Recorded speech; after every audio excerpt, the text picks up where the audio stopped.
e ouviram falar talvez algumas vezes, porque realmente para mim é muito marcante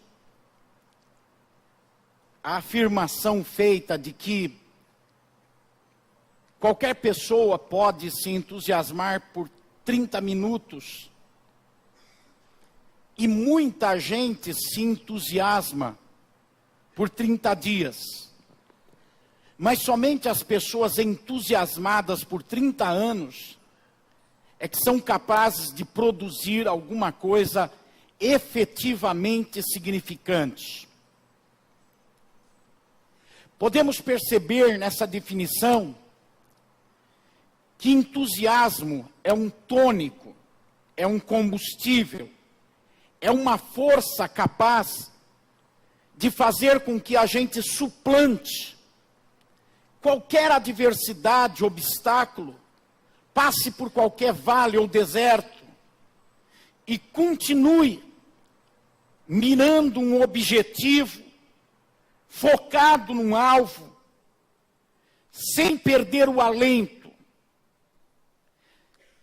sem se entregar ao abatimento.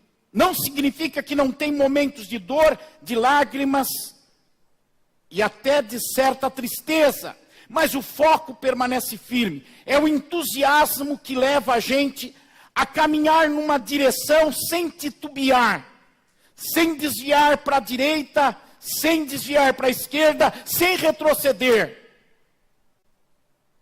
É a capacidade de ser e se manter entusiasmado que faz a diferença entre uma pessoa e outra. Ambas têm o mesmo propósito e objetivo na vida, mas uma é entusiasmada e a outra não. Uma chega, a outra não chega. Mesmo que elas tenham os mesmos recursos, as mesmas possibilidades e oportunidades, uma chega, a outra não chega, por causa do combustível, por causa da força de propulsão que o entusiasmado tem e quem não é entusiasmado não tem.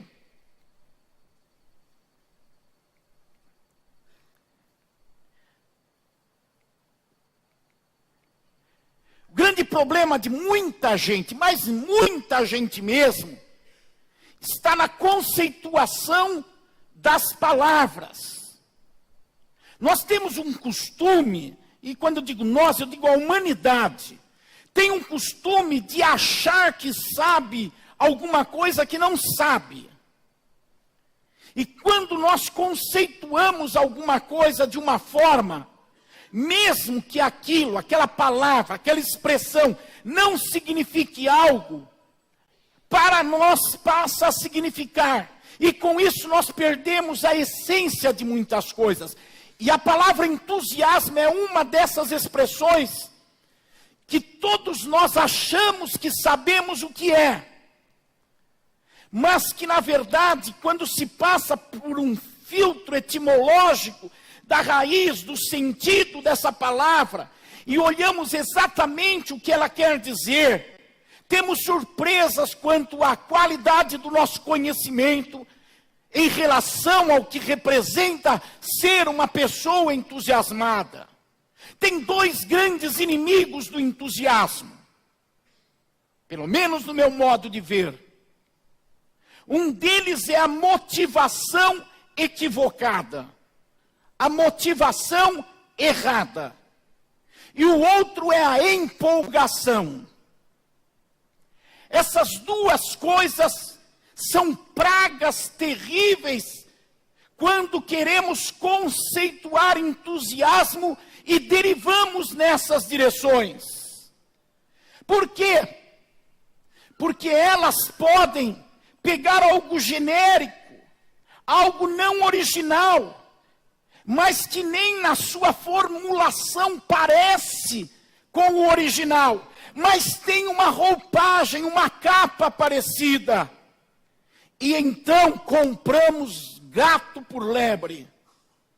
E então qualificamos-nos ou qualificamos outras pessoas como entusiasmadas, espiritualmente falando, quando na verdade um desses fatores uma motivação equivocada ou uma empolgação que é a cerne da vida e comportamento daquela pessoa, mas pensamos que aquilo é entusiasmo, então passamos a acreditar que aquilo é entusiasmo, e não é. E os efeitos, os resultados é que mostram isso, porque a motivação equivocada e a empolgação, diga comigo, tem prazo de validade. Entusiasmo não tem prazo de validade. Uma motivação equivocada no tocante ao assunto de tema de pensamento dessa noite, em relação ao entusiasmo, é quando não qualificamos exatamente o que é avivamento. Porque, criando um link, uma organização de raciocínio, eu vou chegar da conceituação de avivamento até expressar que uma das manifestações individuais do avivamento na personalidade da pessoa é fazê-la ser uma pessoa extremamente entusiasmada. Agora, quando não conceituamos corretamente, vamos por caminhos diferentes e não sabemos exatamente o que é avivamento e conjecturamos entusiasmo com tenazes, com cores diferentes do que realmente representa a palavra, e então nos perdemos, tanto no avivamento como no pensamento de que estamos e somos entusiasmados. Avivamento, primeiro, eu preciso conceituar isso. Avivamento significa, foi dito já hoje, avivamento significa dar vida. Avivamento vem de Deus, porque Jesus é a vida, e Deus deu a vida, e ninguém tem poder sobre a vida. O máximo que o homem pode fazer é matar a sua própria existência humana, ou acabar com a existência humana de outra pessoa, mas tirar a vida não tira, porque a vida é eterna. A vida não é transitória e passageira e não se limita a esse contexto de 70, 80 anos no mundo. A vida de cada pessoa é eterna. O destino de cada pessoa é eterno. E ninguém pode, nem o inferno, nem as pessoas, mexer com o curso da vida de alguém. Avivamento é Deus dando vida. O avivamento surge de um único ponto de partida: arrependimento de pecados, reconhecimento da condição de pecador e desejo de perdão. Avivamento só pode nascer disso. E quando alguém se arrepende dos seus pecados, reconhece sua condição de pecador e deseja perdão, e é perdoado por Cristo, então nasce nessa pessoa um profundo desejo de santidade. Essa pessoa passa a desejar ter uma vida similar à de Cristo Jesus quando ele esteve na terra e foi homem. Passa a querer viver santidade e parecer com Deus, e então atitudes, comportamentos começam a ser mudados. Essa é a linha do avivamento. Daí derivam-se muitas outras coisas. Muitas coisas que conhecemos e que eu não quero especular em torno delas. Eu quero apenas pensar em um reflexo de todo esse contexto que já foi balizado sobre arrependimento, perdão de pecados e santidade. Um dos reflexos é que a personalidade da pessoa é mexida, contrário do que a ciência diz, que a personalidade não sofre transformação. A personalidade dela é mexida. Ela passa, independentemente de ser de temperamento A ou B, passa, independentemente de ter características intelectuais ou emocionais de uma forma ou de outra, ela passa a ser uma pessoa entusiasmada. E isso é importante entender, porque nós começamos a compreender equivocadamente entusiasmo Quando fazemos o link de entusiasmo com festejo, com alegria, com gargalhada, com dança, com pulo. E entusiasmo é diferente disso, embora possa ter isso. Essa pessoa que foi avivada pela sua conversão e pelo seu desejo de santidade, ela passa a ter então em si a essência de entusiasmo. Ela passa a ser uma pessoa entusiasmada. Eu disse que os dois grandes inimigos do entusiasmo, no plano conceitual, são a motivação errada e a empolgação. Deixe-me explicar. A motivação errada. Pessoas que não transitam por esse caminho de base de construção de avivamento, que nasce da conversão, do perdão do pecado, do desejo de santidade, e começam a aprender comportamentos, e então são capazes de se manterem no seu plano conceitual, entusiasmadas num acampamento, num encontro de pessoas abençoadas, num culto sobrenatural, ou na leitura de um livro, ou num dia especial, ou quando o seu time é campeão, ou quando casa, ou quando conquista uma posição elevada.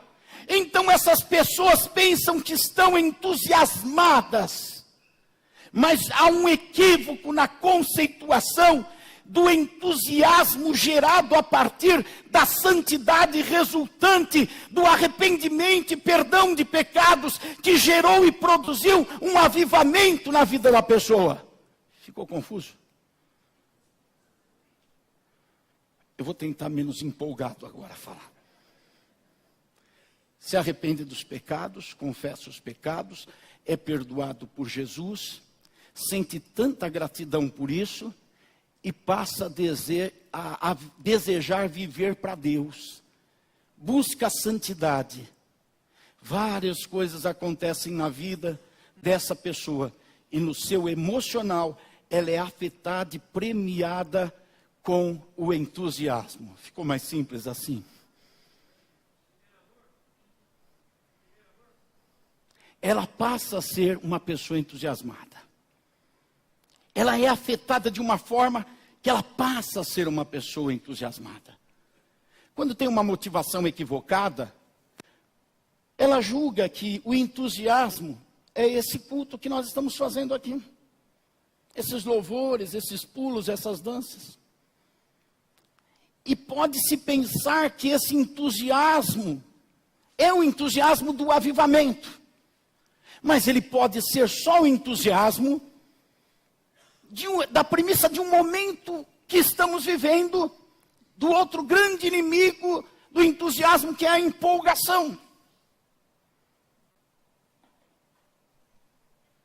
O que é a empolgação? Como se confunde muito entusiasmo com empolgação.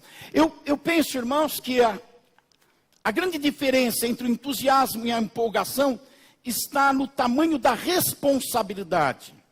Porque empolgação é um ânimo sem responsabilidade. E entusiasmo é um ânimo responsável. Uma pessoa empolgada é uma pessoa que tem todas aquelas manifestações que aos olhos nus de todo mundo é de entusiasmo, mas ela é só empolgada. Por quê? Porque aquilo que ela tem, aquela vibração que ela tem, não é responsável, não está focada num alvo, numa direção, e ela não é firme na condução da sua vida por 30 anos naquela direção. Ela se torna uma pessoa instável. O empolgado, ele está pulando, vibrando, mas daqui a pouco ele está deprimido e abatido. Daqui a pouco ele está sem rumo e sem norte. Daqui a pouco ele está tomando decisões erradas na vida. Ele é um empolgado. Ele não é um entusiasmado por causa do reflexo de um avivamento na vida dele. Então ele é uma pessoa empolgada. E por isso que a empolgação é um grande perigo para o entusiasmo. Porque pensando que somos entusiasmados quando somos empolgados, não nos tornamos produtivos. Porque a empolgação, ela vai passar, ela tem prazo de validade, ela morre diante de situações adversas. O entusiasmo nunca deixa o entusiasmado, ele tem alvo. Eu quero chamá-los para olhar para a vida de um homem entusiasmado na Bíblia. Temos duas situações para tratar nessa noite. A primeira é observando a vida daquele que eu sou fã de carteirinha. Se puder pedir autógrafo no céu, quando eu chegar lá eu peço para o apóstolo Paulo. Eu chego lá e falo, assina as suas 13 cartas aqui para mim. Eu quero ter as cartas assinadas. Eu quero autógrafo dele. Vamos olhar Filipenses no capítulo 3. Quando eu olho para Paulo, eu vejo nesse homem um homem entusiasmado. O avivamento na vida dele produziu entusiasmo. E ele passa a ser um homem entusiasmado. Quando nós olhamos esse versículo 14, do capítulo 3, e nós vimos Paulo, ouvimos Paulo dizendo, prossigo para o alvo. Essa expressão pode parecer apenas um jargão, mas no contexto de tudo que está acontecendo, ele dizer prossigo para o alvo, tem toda uma significância. Ele está preso, ele é um prisioneiro das cadeias de Roma, debaixo de expectativas de que poderia ser sacrificado em breve, mas ele diz, eu permaneço num alvo. Lembre-se que no começo eu disse que o entusiasmo leva a pessoa a olhar um objetivo e seguir naquela direção, aconteça o que acontecer.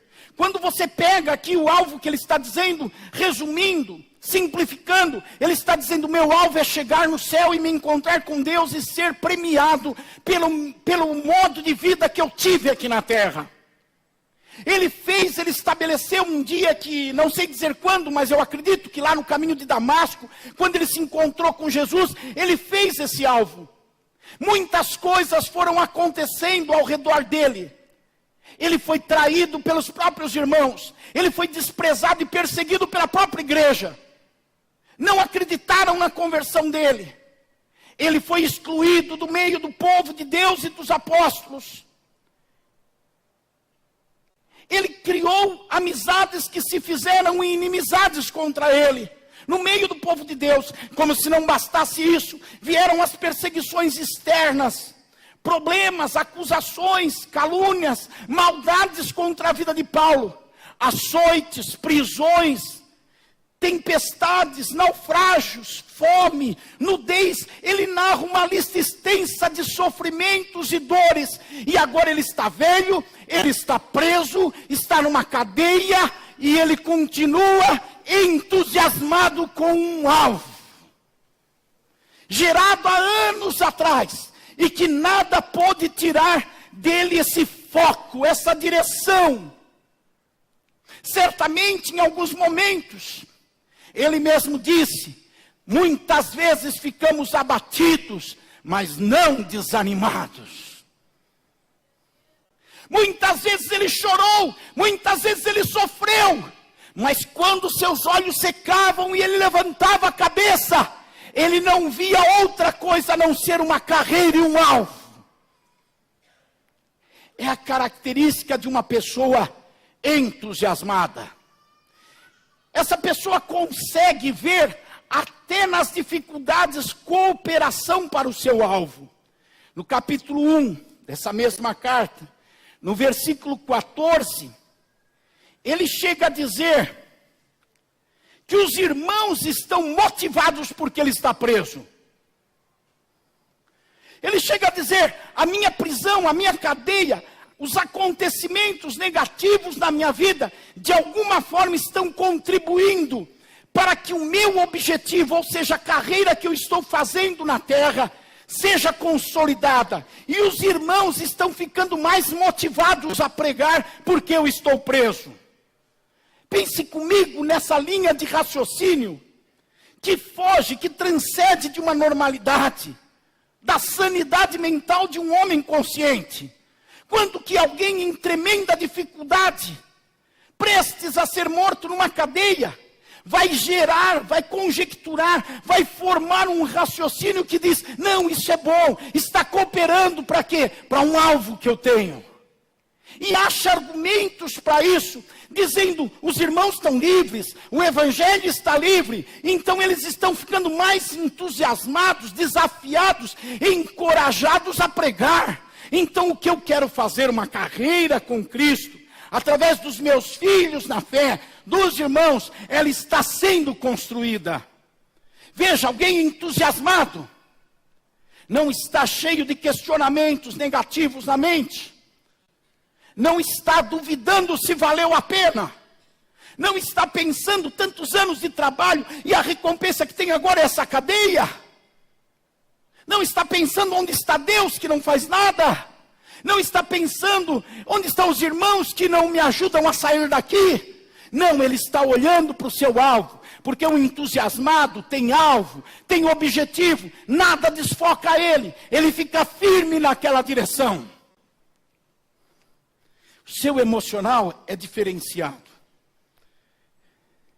No versículo 18 do capítulo 1, ele diz que vai continuar se alegrando. No versículo 17 do capítulo 2, ele diz que permanece alegre e tem regozijo. Ele ordena aos irmãos, no capítulo 2, versículo 18, estejam vocês também alegres. Ele continua ordenando no capítulo 2, versículo 14, façam tudo sem queixas nem discussões. E ele afirma, no capítulo 2, versículo 15, vocês, na verdade ele está dizendo, nós somos como estrelas que brilham no universo. Consegue imaginar a estrutura mental desse entusiasmado? No momento conflitante, difícil, ele está dizendo, eu estou alegre, eu quero que vocês fiquem alegres, o plano de Deus continua se desenvolvendo na terra, e os irmãos estão motivados a pregar. Por fim, nós somos astros nesse mundo, nós somos estrelas nesse universo. É alguém entusiasmado que está falando isso. O empolgado não faria isso. O empolgado aqui, ele já estaria coçando a cabeça. Os seus pulos e gritos de alegria já teriam se transformado em lamentos. Ele tinha tudo o que parece ser de entusiasmo, mas agora nos conflitos, com o passar do tempo, ele passa a ser uma pessoa abatida e desanimada. Esse é o empolgado. O entusiasmado não. O entusiasmado, quanto mais surgem as dificuldades, mais ele foca no alvo que ele tem, na proposta de vida que ele tem, na direção que ele quer ter na vida. Paulo era entusiasmado. Outro entusiasmado é Josué.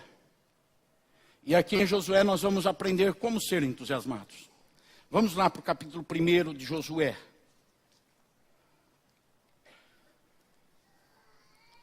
Deus chama Josué para uma das missões mais árduas que pode existir, suceder alguém bem-sucedido.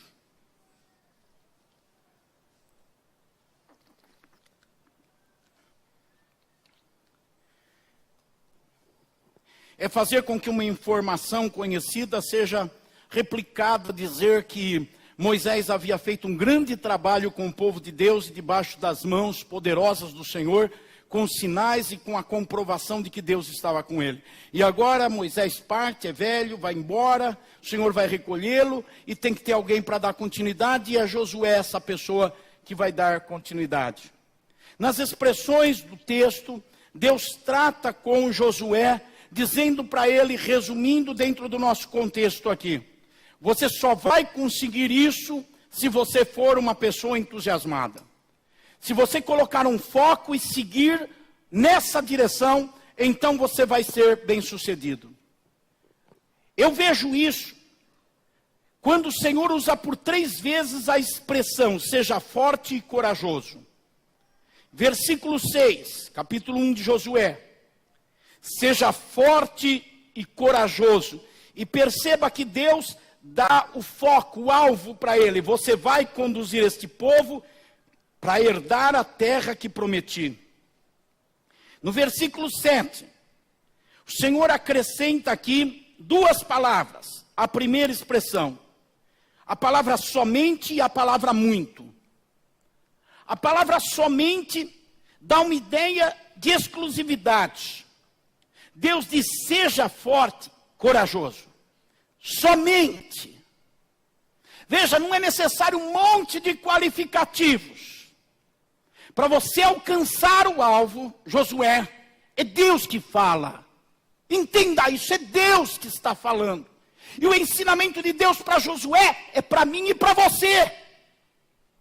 É o mesmo. Deus não se equivoca em palavras. E ele coloca a expressão somente. Hoje a gente, para alcançar um alvo, pensa que tem que ter tanta coisa. Não é? Se eu tiver dinheiro, se eu tiver quem me ajude, se eu tiver isso, se eu tiver aquilo, se eu conseguir aquilo, se eu tiver aquela ferramenta, se eu tiver aquela outra, eu vou alcançar meu alvo. E é por isso que muita gente fica frustrada e não é entusiasmada. Pode até ser empolgada, mas não é entusiasmada. Porque essas ferramentas vão faltar. Deus, que é Deus, ele diz somente seja forte e corajoso. A outra palavra é muito. Parece que dando uma ênfase maior à coragem do que à força. E Deus diz seja forte e muito corajoso. Muito corajoso. Porque uma pessoa entusiasmada que vai na direção de um objetivo, de um foco, precisa ser forte. Forte eu entendo aqui como um esforço, até físico. Um esforço na dedicação, no empenho para chegar lá. Um esforço no seu campo de ação, de atitude, de comportamento. Para quando parece que não está com vontade, ainda assim, fazer. Lembrem-se, entusiasmo é um ânimo responsável. Empolgação é um ânimo irresponsável. O entusiasmo é um ânimo que quando não tem circunstâncias favoráveis, não quer, mas segue na direção por causa da responsabilidade. E para isso é necessário ser esforçado fisicamente. Então seja forte, seja esforçado, seja dedicado, seja aplicado. Até naquele momento mais difícil, permaneça aplicado, esforçado, dedicado. Aí Deus diz, mas além disso, olha, seja corajoso numa intensidade maior do que o teu esforço. Ser corajoso, agora Deus mexe com uma qualificação emocional. É como que Deus dizendo, mantenha-se animado na sua emoção. Seja corajoso. Por quê? Porque quando você está indo numa direção, dentro da ilustração inicial, 30 anos, caminhando naquela direção, você vai ver muita gente que vai naquela direção desistindo. Você vai ver muita gente caminhando na direção contrária. Se você só visse pessoas desistindo, ou pessoas caminhando na direção contrária, tudo bem. Mas essas pessoas falam. E elas ainda vão tentar falar na tua caminhada que você está perdendo tempo. Elas ainda vão dizer assim, não vale a pena. Essa não é a melhor direção. Você não vai conseguir. Você não vai chegar lá. Ninguém consegue, não é tão bom assim. É melhor ir para o outro lado. Então Deus dá uma ênfase e fala, seja muito corajoso. Fala para o seu irmão, porque o mundo está cheio de covardes.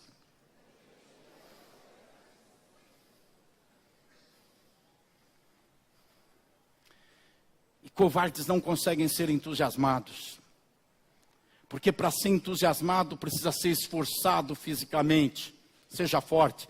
precisa ser animado emocionalmente, seja corajoso. E o mundo está cheio de covardes.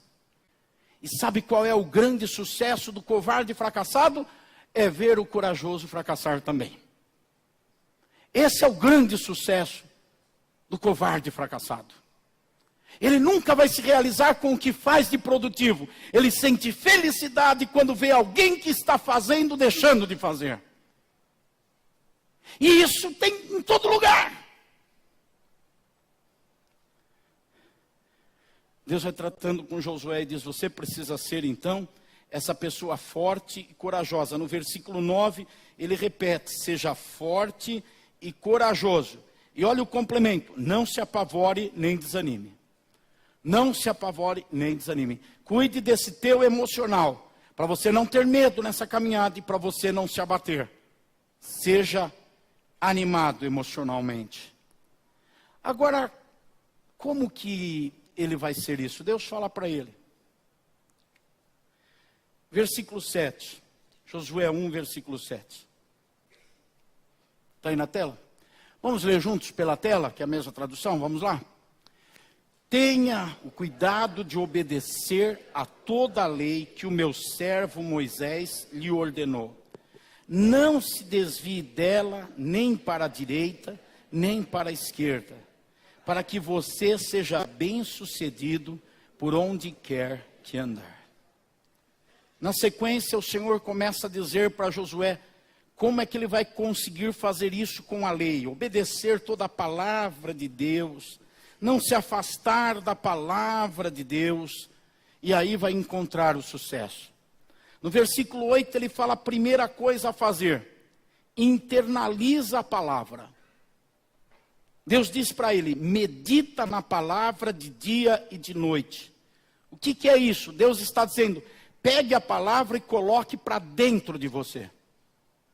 Não é o que Jesus falou, pregue o evangelho a todo mundo. O que Deus fala, primeiro, medita, coloca para dentro de você, decore a palavra, pense na palavra, deixe a palavra encher a sua mente e as suas emoções. Faça com que a palavra fique impregnada dentro de você. Não seja aquela pessoa que quando vai precisar defender um argumento, tem que pegar uma chave bíblica, uma concordância, mas eu acho que tem um texto, eu não sei qual tem alguma coisa que fale. Não, mas seja aquela pessoa que quando tiver que tomar um rumo na vida, uma decisão, falar alguma coisa, automaticamente, lá no seu HD interno, já flua uma palavra que vem da minha palavra, que foi impregnada na tua vida, que encheu teus pensamentos, encheu tuas emoções, e você tem aquilo dentro de você. Seja essa pessoa que internaliza a palavra. Tem gente que fala assim, o irmão tal lá, decora uns versículos, eu não tenho essa mente. Fala para o seu irmão do lado, você não tem porque você é preguiçoso. Não, é que o irmão lá, o irmão não é preguiçoso. Você é preguiçoso. Você está internalizando na sua mente, nas suas emoções, outros conhecimentos, outras coisas. Está internalizando outras culturas, está enchendo o HD. Todo mundo sabe quando chega aquela hora que no celular fala memória cheia. Aí tem que apagar foto, tem que apagar vídeo, tem que apagar conversa, tem que tirar programa. Está aí a fórmula, você não decora a palavra, você não lembra dos versículos, você não consegue fazer uma correlação imediata da situação com a palavra, mas depende de buscar, de alguém falar, porque não faz a ligação. Está cheio de lixo dentro de você. Tem que apagar a foto, tem que tirar programa, tem que tirar conversa. Deus fala para Josué, internaliza a palavra. Aqui está cheio de água. Para eu encher essa garrafa de areia, eu tenho que tirar essa água. Internaliza a palavra. A palavra é suficiente. Você precisa da palavra, Josué, para ser essa pessoa forte, corajosa, portanto entusiasmada. Você precisa da palavra internalizada em você. Palavra que entre dentro de você e fique lá, encha você por dentro. Irmão, não é ser cheio da palavra, é ser enchido com a palavra. Tem gente que é cheio da palavra, cheio de ouvir. Tem pessoas que não têm. Pregador sabe quando as pessoas têm interesse ou não têm na palavra. Quem é pregador de 20, 30, 40 anos, tu sabe quando há interesse, quando não tem. Pessoas que não se enchem da palavra, elas já acham que sabem, elas acham que podem, elas acham que conhecem, mas não internaliza. Deus não está falando com um menino de 15 anos de idade. Deus está falando com Josué, 40 anos andando com Moisés. Esteve no Monte Sinai, viu as tábuas da lei, ouviu Moisés falar 40 anos da palavra. E agora Deus vai falar com ele e fala, internaliza a palavra, meu filho. Se enche da palavra. É de supor que se tinha alguém que conhecia mais a palavra naquela época, depois de Moisés, era Josué. Que era o braço de Moisés, que é o que andava do lado de Moisés, que é o que participava de tudo com Moisés, quem mais conversava com Moisés. E Moisés foi o guardião da palavra, que trouxe a palavra. Mas Deus se encontra com esse homem. Agora esse homem já tem uma idade avançada, ele está com 80 anos de idade, não é uma criança, ele viveu 40 anos com um homem que trouxe a palavra, que recebeu a palavra, e o que Deus fala para ele ser entusiasmado e alcançar o alvo é o seguinte, internaliza agora a palavra. Não pense que conhecer a palavra é internalizar a palavra. Porque tem o segundo passo que Deus fala, no mesmo versículo 8, externalize a palavra. Não deixe de falar a palavra. Quer ver? Fala comigo. Deus amou o mundo de tal maneira. Pronto, falamos a palavra. Fácil, né? Alguém falou, fala. Pronto. Não é isso. Externalize a palavra. Se encha da palavra, Josué, a ponto dessa palavra sair da tua boca. A ponto de quando você vai fazer alguma coisa, a palavra vai falar com alguém, a palavra vai tomar uma decisão, a palavra, porque está cheio da palavra. Cheio. Olha, água, tá vendo? Água. Está cheio de água. Quando abre a garrafa, balançou a água. Está cheio. Se estivesse vazio, não saía. Quando você abre a boca, se você internalizou a palavra, o que sai é o quê? Palavra.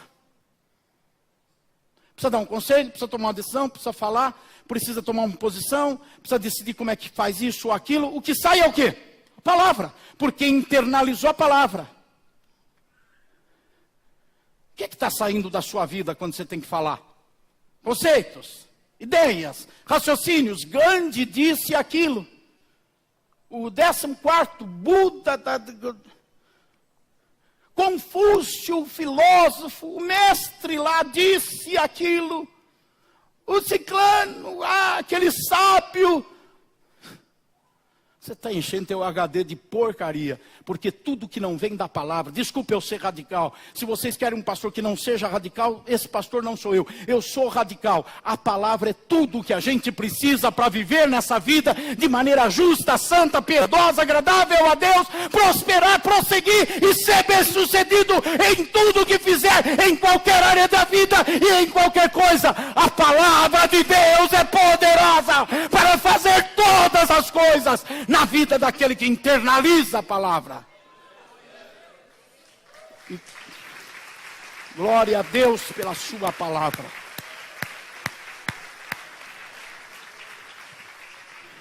Põe uma pilha desse tamanho de livro aqui e põe a Bíblia sozinha aqui. Para onde você corre? Eu corro para a palavra.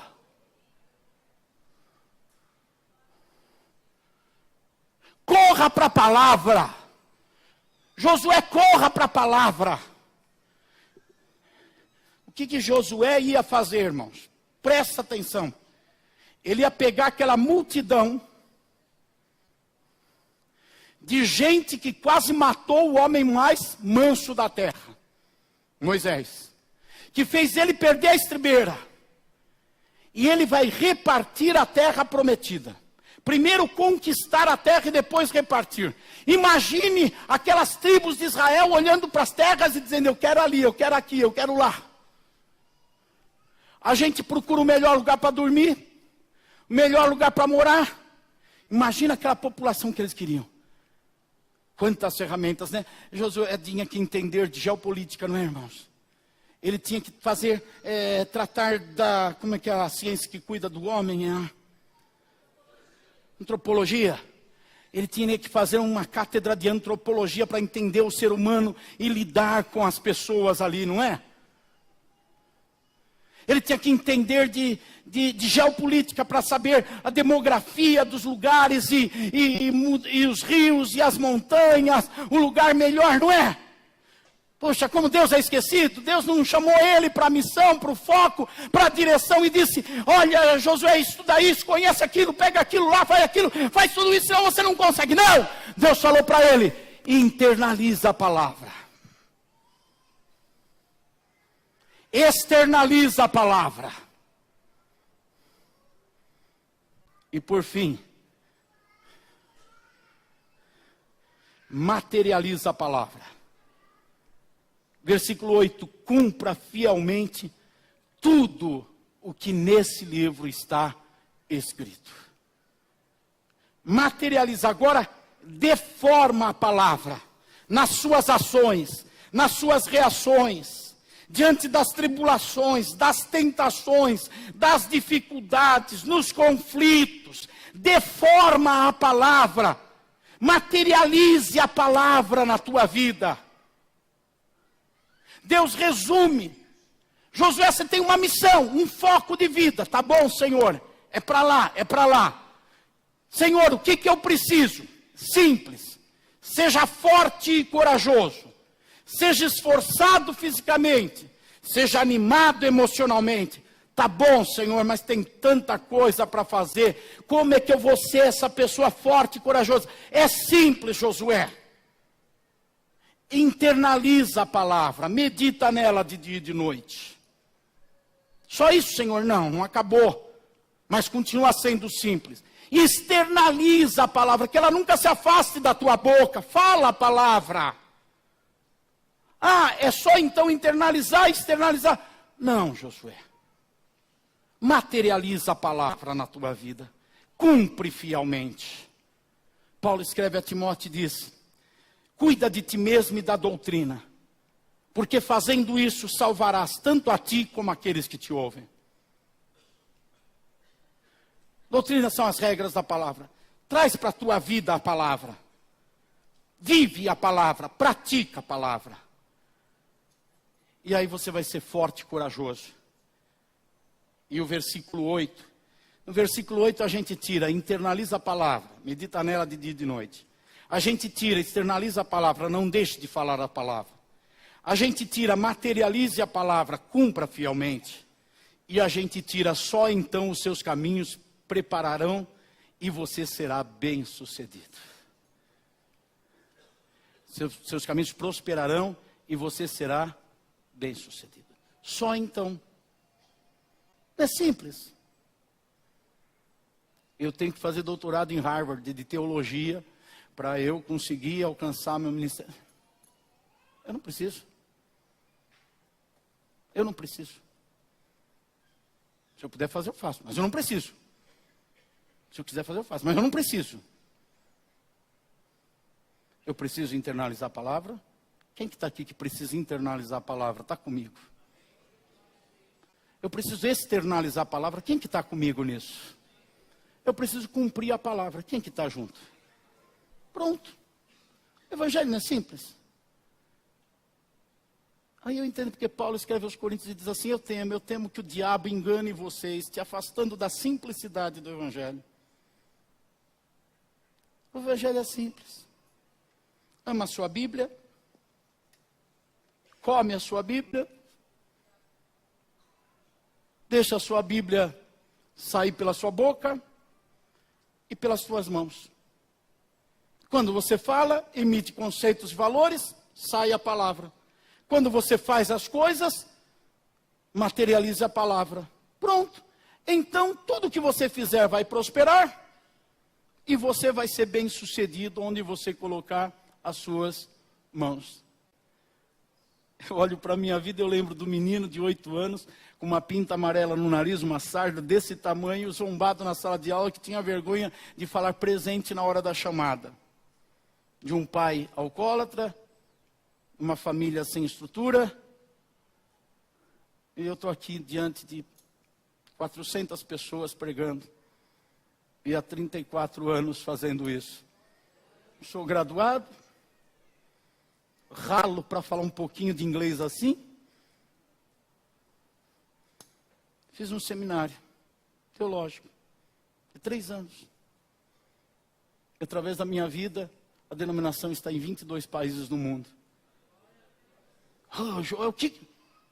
Internaliza a palavra, externaliza a palavra, materializa a palavra. Fazendo isso, você será bem sucedido em tudo que fizer e vai prosperar. Você pode pensar mesmo, para pastor funciona. Olha, eu tenho uma notícia para você, funciona para mecânico também. Para dentista, para advogado, para dona de casa, para vendedor. O Ítalo pratica estudo, eu sei, acompanho a vida deles há 20 e tantos anos. Funciona para o adolescente, para a criança, para o jovem, para a senhora, para o letrado, para o iletrado, para o culto, para o ignorante. Funciona para brasileiro, paraguaio, japonês, corintiano, até para corintiano. Funciona. Funciona. Não é simples. Aí você é uma pessoa entusiasmada. E o avivado é entusiasmado.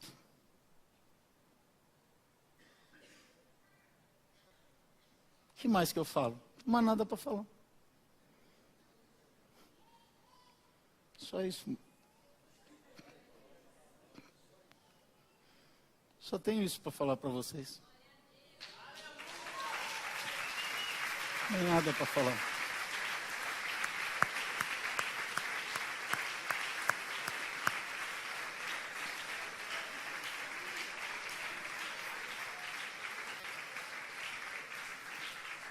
Mestre, já cheira mal. Está lá tantos dias, mestre. Se você crê, você vai ver a glória de Deus. Está aí a palavra diante de você. Tem desafio, está cheio de jovens aqui. Uma boa parte dessa população de jovens. Tem um futuro para construir. Se você acreditar que deve fazer essas 3 coisas, se você crer, você vai ver a glória de Deus na tua vida. Pensando no futuro profissional, no futuro afetivo, o que vai fazer na vida, qual a significância que você vai dar para a tua vida. Se você crer, você vai ver a glória de Deus. Vai passar o tempo e lá na frente você vai estar dizendo para alguém, não sei se aqui num púlpito ou com tua família, teus amigos, eu criei e eu vi a glória de Deus. Eu criei. Quantos que já ouviram essa mensagem? Não essa mensagem, mas essa mensagem. E creram há 10, 20, 30 anos atrás. E internalizaram a palavra. Externalizaram, estão cumprindo a palavra. Estão vendo a glória de Deus se manifestar na sua vida. Quantos podem dar o testemunho de uma forma inteligente, segura, sólida? Que é esse o caminho. É esse o caminho. Amém?